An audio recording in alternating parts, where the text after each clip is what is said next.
अनेक बार ये बात इन लोगों के साथ शेयर करी। राठी साहब कोई मामूली व्यक्ति नहीं थे, वो 2 दफ़ा के विधायक थे, हमारी पार्टी के प्रदेश के अध्यक्ष थे और उसके साथ साथ जो एक्स एमएलए की एसोसिएशन है उसके अध्यक्ष थे। एक्स एमएलए ने भी मिलकर के चीफ मिनिस्टर को ये बात कही, बावजूद उसके उनको किसी प्रकार की कोई सुरक्षा मुहैया नहीं कराई गई और उन लोगों को सुरक्षा प्रदान करते रहे जो लोग लगातार इस थ्रेट में शामिल थे। आज हरियाणा प्रदेश में ऐसे लोगों के पास सुरक्षा है जिनके ऊपर संगीन अपराध के मामले दर्ज हैं, जो नशे के कारोबार में शामिल है, जो अपराधियों को पनाह देने में शामिल है, उन लोगों को तो सुरक्षा प्रदान कर रखी है और जिसको सुरक्षा की जरूरत है उसको सुरक्षा देने की बजाय मुख्यमंत्री ये बात शरेआम पब्लिकली ये बात कही कि मैं हरियाणा प्रदेश के आम व्यक्ति को, आम नागरिक को सुरक्षा प्रदान नहीं कर सकता। प्रदेश का मुख्यमंत्री अगर ये बात कहता है कि मैं सुरक्षा प्रदान नहीं कर सकता तो इसका मतलब जंगल का राज है, फिर तो कोई व्यक्ति सुरक्षित नहीं है। फिर तो मान के चलो इस किस्म के लोग कभी भी किसी के ऊपर घर में जाकर भी इस तरह की वारदात कर सकते हैं। मैं इसके लिए पूर्ण रूप से सरकार को दोषी मानता हूँ, मुख्यमंत्री को दोषी मानता हूँ, जिसकी ये जिम्मेवारी बनती है कि कोई व्यक्ति अगर सुरक्षा की मांग करता है, अगर आपको लिखित रूप में देता है, आप उसकी जांच कराओ। अगर उसको सुरक्षा की ज़रूरत नहीं है तो उसको लिख करके बताओ कि तुझे सुरक्षा की ज़रूरत नहीं है। अगर उसको सुरक्षा की ज़रूरत है तो उसको सुरक्षा मुहैया करानी चाहिए। मेरे अपने केस में जब मुझे थ्रेट आई थी, मेरे पीए ने जाकर के जब एफआईआर लॉन्च कराई तो मुझे एक दफ़ा तो सुरक्षा दी गई, फिर विड्रा कर ली गई और उसके बाद फिर मुझे हाई कोर्ट जाना पड़ा। हाई कोर्ट से फिर सुरक्षा दी गई। आज बीजेपी का अगर प्रदेश का अध्यक्ष कहीं जाता है तो उसकी सुरक्षा में जहाँ डिस्ट्रिक्ट पुलिस लगाई जाती है वहीं उसके साथ 2 गाड़ियाँ परमानेंट सरकार की तरफ से दी हुई है। यहाँ का जिला का अध्यक्ष भी अगर कहीं जाता है तो उसके पास भी सुरक्षा है। कोई भाजपा का छोटा मोटा झंडा बांध करके कहता है मैं कार्य करता हूँ, अगर वो सुरक्षा मांगता है तो उसको भी प्रदान कर दी जाती है। 6000 से ज़्यादा कर्मचारी पुलिस के जो है अरे गहरे नत्थु खैरे लोगों की सुरक्षा में लगाए हुए हैं, जबकि जिन लोगों को ज़रूरत है आज उनको सुरक्षा नहीं है। इसी वजह से आज ये घटना घटी। इसके लिए पूर्ण रूप से सरकार जिम्मेवार है। हम मांग करेंगे कि इसकी जांच सीबीआई से हो, इसकी निष्पक्ष जांच हो।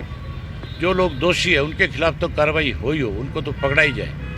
लेकिन जिन लोगों ने उनको सुरक्षा देने में आनाकानी करी है, जिन लोगों ने कहीं सरकारी दबाव में आकर के अपनी जिम्मेवारी को नहीं समझा, उन लोगों के खिलाफ भी कार्रवाई हो।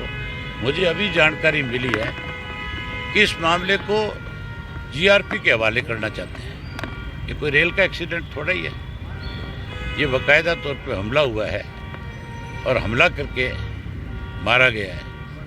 ये डिस्ट्रिक्ट पुलिस की जिम्मेवारी है, ये बहादुरगढ़ पुलिस की जिम्मेवारी है। ये मामला इन्हीं के पास रहना चाहिए। किसी और एजेंसी को देख करके, रेलवे को देख करके अगर ये अपने आप को बचाने की कोशिश करते हैं तो हम आज तो आपके माध्यम से सरकार को आगाह करें। इंडियन नेशनल लोकदल मामले पार्टी जो है इस मामले में चुप बैठने वाली नहीं है।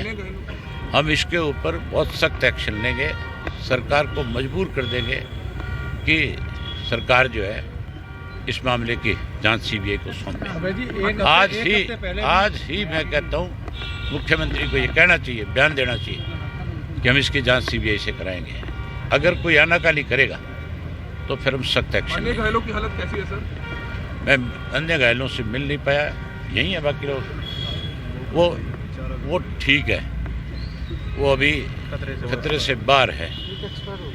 एक जो उनके साथ साथी था वो एक्सपायर हो गया और बाकी अब बिल्कुल ठीक है। किसी शूटर्स ने या किसी गैंग ने जिम्मेवारी ली है जैसे कोई ये मैंने अभी रास्ते में पढ़ा कि इसके पीछे भी ये कह करके सरकार जो है अपने आप को बचाना चाहती है कि ये लॉरेंस गैंग का काम है। लॉरेंस गैंग का मैं तब मान सकता था कि उसकी तरफ से कोई थ्रेट आई होती, कोई कभी फ़ोन आया होता, कोई फिरौती की मांग की होती, कभी भी इस तरह की कोई उनकी तरफ से डिमांड नहीं की गई। अगर सरकार कहती है कि लॉरेंस गैंग का काम है तो फिर सरकार ने सुरक्षा मुहैया क्यों नहीं कराई? फिर सरकार की जिम्मेवारी बनती थी कि नहीं बनती थी? फिर सुरक्षा देनी चाहिए थी।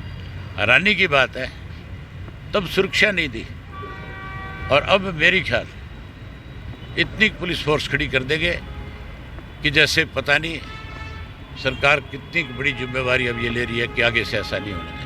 तो कि इसमें पूर्ण रूप से सरकार सर, एक मामले में जो है नफे सिंह जी का नाम आया था, क्या लगता है कि उस मामले से कोई तार जुड़े हो सकते हैं? अगर है तो सरकार का काम है। जब उन्होंने लिख करके दिया एसपी को, जब वो एसपी से मिले, जब वो आईजी आपका एडिशनल डीजी जो सीआईडी है उससे मिले, क्या उनकी जिम्मेवारी रिस्पॉन्सिबिलिटी नहीं थी कि वो इस बात की जांच करते हैं, इस बात का पता लगाते हैं? एसपी ने उनको ये कहा। अब तो एसपी हो सकता है क्या बयान दे तुम्हारे सामने, क्या कहे मुझे नहीं पता, लेकिन एसपी ने ये कहा कि जी मैंने तो ऊपर लिख करके भेज दिया। उसकी जानकारी में थी ये बात कि इनकी जान को खतरा है। यहाँ की डिस्ट्रिक्ट, यहाँ जो बहादुरगढ़ की पुलिस है, चाहे वो डीएसपी है यहाँ का, चाहे वो यहाँ के और एसएचओ हैं, उन सब की जानकारी में ये बात थी कि नफे सिंह की राठी की जान को खतरा है। जब इनको पता था तो फिर इन्होंने अपनी जिम्मेवारी क्यों नहीं निभाई?